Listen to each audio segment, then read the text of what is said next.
Demencis, ayer y hoy, aprendiendo del pasado.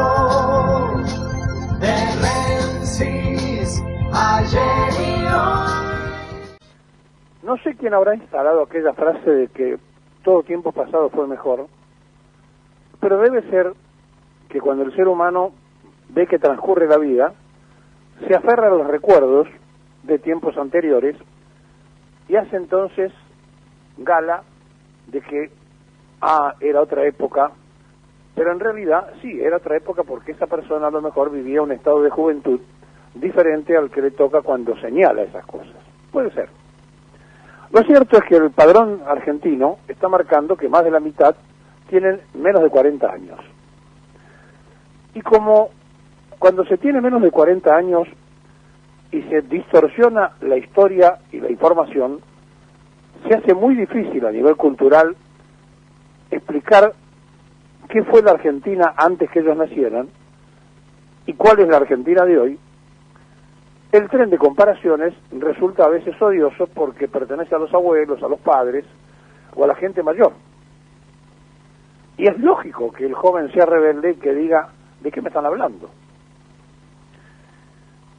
¿Y cómo hacemos entonces para referenciarnos en las postrimerías de Hipólito Yrigoyen en el gobierno para decir que se creaba hace 100 años yacimientos petrolíferos fiscales?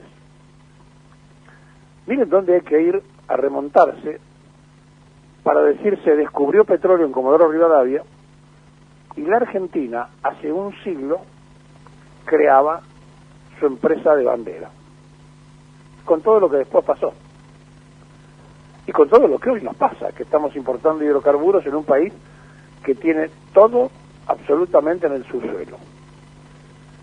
Sin embargo, hubo que llegar a la reforma de la Constitución, al Pacto de Olivos, para que la mayoría justicialista silenciosa omitiera que se hablara de los pactos preexistentes cuando se hizo la reforma constitucional, pero que no se tocara ni se hablara de la Constitución de 1949, porque el artículo 40 de esa Constitución marcaba claramente que todas las riquezas del subsuelo pertenecían a la nación. A partir de la reforma pertenecen a las decisiones provinciales.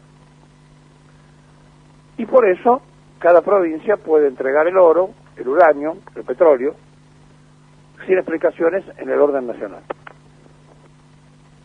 Esto estaba escondiendo el cobro de los gobernadores de regalías, pero además estaba escondiendo la reelección presidencial.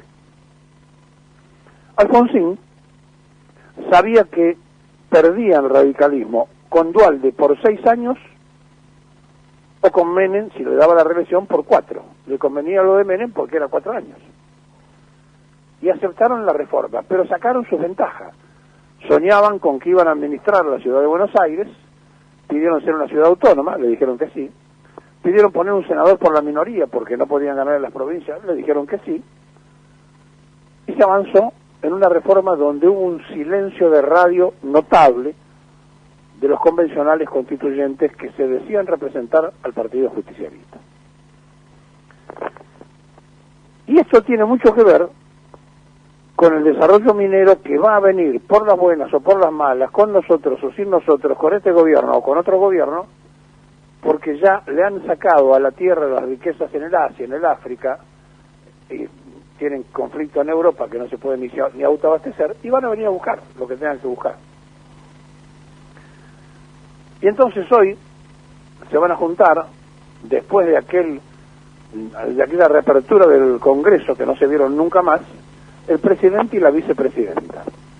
Miren el tiempo que se perdió por esos caprichos de alcoba, por decirlo de alguna manera para que se entienda, de la fórmula presidencial.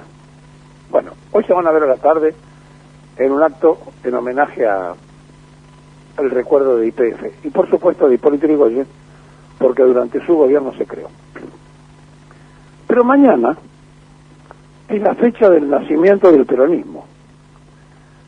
El 4 de junio nacía el movimiento de masas más fenomenal de la Argentina, que se transformó por la cantidad de afiliados, pero no por la cantidad de actividades, en el partido de mayor cantidad de afiliados de América Latina.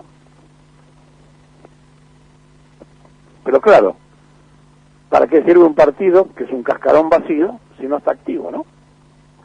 Y por eso Perón, que creó un movimiento revolucionario, decía que el partido era una simple herramienta electoral.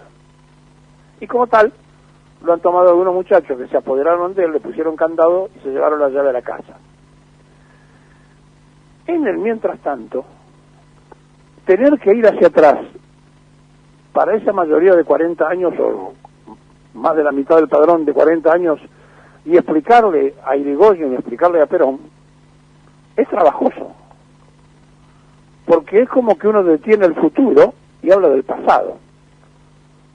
Pero es imprescindible, porque si no conocemos nuestro pasado histórico, no tenemos futuro claro, porque el ser humano es el único animal que se lleva 2 veces la misma piedra por delante. Y como estamos en vísperas de acontecimientos que van a cambiar definitivamente el rumbo del país, meternos en el nacimiento de YPF y del movimiento más fenomenal de masas que fue el peronismo, es evidentemente hablar del futuro.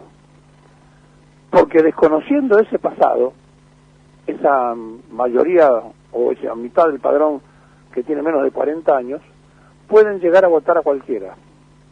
Y puede aparecer un bicho raro que diga, como dijo ayer este personaje que goza de demasiada difusión, que él estaba de acuerdo en que haya un mercado libre también de órganos. Porque total, para mi ley, los seres humanos se pueden vender de a pedacitos. Ese es el pensamiento de un liberal. Pero simultáneamente, para no ser menos, Larreta contestó que hay que terminar con los movimientos sociales y que hay que terminar con esa administración de la pobreza y atender a los pobres en forma directa. Y entonces marcan ellos la profundidad de la grieta, por más que aparezca alguno por allí que diga que hay que superar la grieta, la aumentan cada vez más porque saben de los dos lados que si no se ladran no consiguen espacios, y si no hay espacios de difusión posiblemente no consigan votos. Claro, todo esto pasa porque nunca hicimos la revolución cultural. Todo eso pasa porque hablar hoy de Irigoyen o de Perón es ir tan atrás que se hace muy difícil. Porque si mi padre se hubiera puesto a hablarme de Hipólito Yrigoyen, yo le hubiera dicho, pero ¿de qué me estás hablando? Y si le hablo a mis nietos de Perón, me dirán, ¿de qué me habla? Con justa razón, porque el tiempo, el reloj de la vida, es inexorable. Y no se repiten las cosas con los mismos protagonistas, pero sí se repiten las mismas cosas cuando se cometen los mismos errores o cuando se omite conocer la realidad de los yerros anteriores. 100 años de yacimientos petrolíferos fiscales y todavía estamos dando vuelta para sacar la riqueza de nuestro subsuelo. Claro, la reforma del 49, que era el 94 al revés, se hizo y se juró en el Palacio San José, donde vivió Urquiza, representante de la masonería, y cuyo palacio está cargado de símbolos de las logias masónicas. Basta ir a Entre Ríos y visitar el palacio para darse cuenta que desde la entrada a la salida es toda una simbología. ¿Qué tiempo, no? ¿Cómo hacemos para ir con el reloj del futuro hacia el pasado para entender el futuro? Pero hay que hacerlo. Hay que hacerlo porque el 4 de junio nacía un movimiento donde por primera vez las Fuerzas Armadas se iban a dar cuenta que tenían que estar con el pueblo y no en contra del pueblo. Aunque después repitieran en distintos golpes de Estado aquello de ponerse en contra de las mayorías. Pero el 4 de junio hubo un grupo de coroneles que cambió el destino de la nación. Y ahora, despectivamente, le llaman populismo. Nosotros preferimos decirlo con todas las letras. se llama peronismo, hizo feliz al pueblo y sigue siendo la mayor expresión del pueblo argentino. Con el 41-61, con los presos, los desaparecidos, los fusilados, como dicen los chicos, no nos han vencido.